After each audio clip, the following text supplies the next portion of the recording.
This is Art Now and Then. My name is Jim Lane. We often think of the jet set as a late 20th century phenomenon, but except for the ease of transportation, the set goes back at least another 100 years to the transatlantic liners and expatriates who couldn't decide which side of the Atlantic they liked best. One of these was John Singer Sargent. He came by his nomadic ways honestly. His parents seldom resided anywhere more than a few years, and he was educated all over Europe. With this kind of background and an early artistic bent, it is little wonder that he ended up in Paris as an impressionable young art student and was quite impressed with Impressionism. A painting dating from 1879 titled Luxembourg Gardens at Twilight could easily be mistaken for a Monet.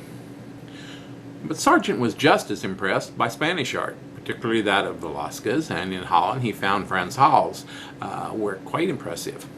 He seems to have been a fan of Edward Manet as well. Thus, in describing Sargent's style, the term eclectic comes to mind. Actually, his style is so distinctive, one might be tempted to coin the term Sargentism. His compositions were daring. Critics were often disturbed by his massive, seemingly empty sections of canvas and often deeply recessive shadows. The painting, Daughters of Edward Darley-Boyd, dating from 1882, is nothing if not revolutionary in the realm of portrait commissions.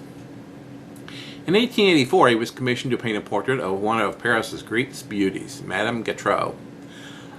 The painting is the ultimate in late 19th century elegance. The profile so striking it ranks with that of Nefertiti. But the bare shoulders and incredible plunging neckline of the solid black evening gown were too much for even the French. When it was exhibited at the Salon, not only was Paris society shocked, but so was Judith Gautreau and her husband. Thus, the portrait became known simply as Madame X. It was so unfavorably received that Sargent thought it best to move to London.